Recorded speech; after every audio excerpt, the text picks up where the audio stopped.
Naratif kebencian agama dan kaum wajib dibendung. Kerajaan perpaduan yang dibina menerusi gabungan yang seimbang di antara semua kaum di Semenanjung, Sarawak dan Sabah adalah pemerintahan alternatif terbaik. Kewujudannya berdasarkan titah nasihat Yang di-Pertuan Agong Al-Sultan Abdullah Riayatuddin Al-Mustafa Billah Shah dan direstui Raja-Raja Melayu untuk membawa Malaysia keluar daripada kemeluk ketidakstabilan politik dan kemurungan ekonomi. Bagaimanapun kata Penasihat Umum Amanah Datuk Seri Ahmad Awang, kenyataan politik yang membakar sentimen perkauman dan keagamaan yang melampau telah mencetuskan kebimbangan bukan sahaja rakyat yang cintakan keharmonian, bahkan juga Raja-Raja Melayu yang merupakan payung bangsa dan agama sangat khawatir jika ia tidak dibendung.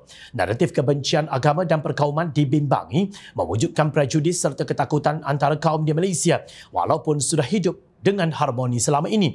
Naratif ketakutan kaum dan agama dalam kempen pilihan raya umum yang lalu telah mewujudkan prejudis dan ketakutan antara kaum di Malaysia yang sekian lama menikmati kehidupan harmoni walaupun berlainan bangsa, budaya dan agama, tegas Ahmad Awang.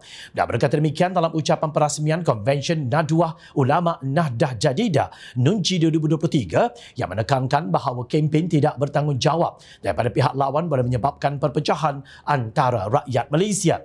Bertemakan kerangka perpaduan berteraskan rahmatan lil alamin, Konvensyen Nunji 2023 berlangsung di Dewan Jubli Perak Sultan Abdul Aziz SUK Shah Alam, Selangor Sabtu lalu. Ahmad Awang dalam ucapan perasmiannya menekankan tentang kempen tidak bertanggungjawab daripada pihak lawan boleh menyebabkan perpecahan antara rakyat Malaysia.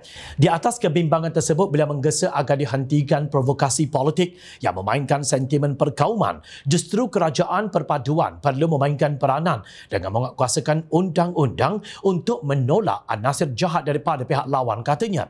Nunji adalah inisiatif amanah yang menjadi pentas untuk golongan cendekiawan memperhalusi isu kenegaraan berpaksikan gagasan rahmatan lil alamin atau RLA dalam proses membentuk Malaysia menjadi negara rahmah. Konvensyen ini menghimpunkan para ilmuwan dan ahli akademik bagi membincangkan situasi perpaduan dalam negara yang selama ini menjadi lambang perjuangan Parti Amanah dan Pakatan Harapan. Menurut Ahmad Awang, kemenangan di Kelantan, Terengganu, Kedah dan Perlis, negeri yang mempunyai teras Melayu paling ramai, adalah disebabkan sentimen perkauman dan agama yang melampau. Mereka ini diancam dengan ayat jika PH menang maka kaum Cina akan memerintah. Lebih dahsyat, anak kecil disogok dengan ketakutan palsu seperti kanak-kanak perempuan tidak boleh pakai tudung dan perlu menggunakan skirt pendek ke sekolah, manakala pelajar lelaki perlu mengenakan seluar pendek, ujarnya. Sehubungan dengan itu, beliau mengingatkan agar umat Islam tidak khawatir dengan kewujudan kaum lain yang tinggal bersama di negara ini. Antara tanda kekuasaannya adalah penciptaan langit dan bumi, perbezaan bahasa dan warna kulit kamu. Sesungguhnya dalam golongan itu ada yang berilmu. Kita dapat faham bahawa kejadian manusia yang berbeza daripada segi bahasa, warna kulit serta budaya adalah kehendak Allah, ujarnya. Namun, kata Ahmad Awang, kini sudah memasuki bulan kedua pemerintahan kerajaan perpaduan, namun fitnah terus dikumandangkan dan diwiritkan oleh pihak lain bagi meruntuhkan kerajaan perpaduan yang dibentuk atas hasrat Yang di-Pertuan Agong. Walaupun tidak menyatakan dengan jelas siapa yang beliau maksudkan, secara tersirat ia ditujukan kepada pemimpin Perikatan Nasional yang masih mempertikaikan pembentukan kerajaan perpaduan yang diketuai oleh Datuk Seri Anwar Ibrahim. Sehingga ke hari ini, Presiden PAS Tan Sri Abdul Hadi Awang masih berteriak seolah-olah Perikatan Nasional telah memenangi pilihan raya umum ke-15 dan kerajaan perpaduan sebagai luar tabi'i. Adapun penubuhan kerajaan pasca pilihan raya adalah di luar tabi'i demokrasi yang sebenar bersama penipuan yang nyata dengan mengumpulkan semua kumpulan penipu, penyangga dan oportunis, tegas Abdul Hadi.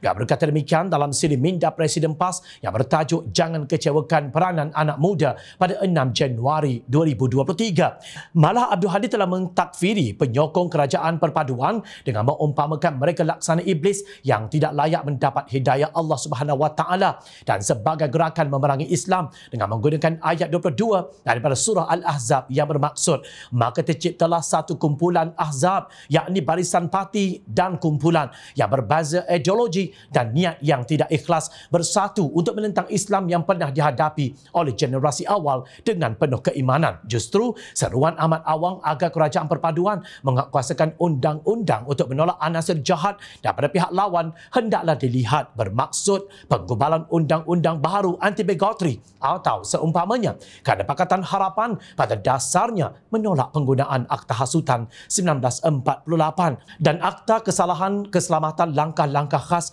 2012 SOSMA bagi menangani ekstremisme. Rakyat menuntut keadilan.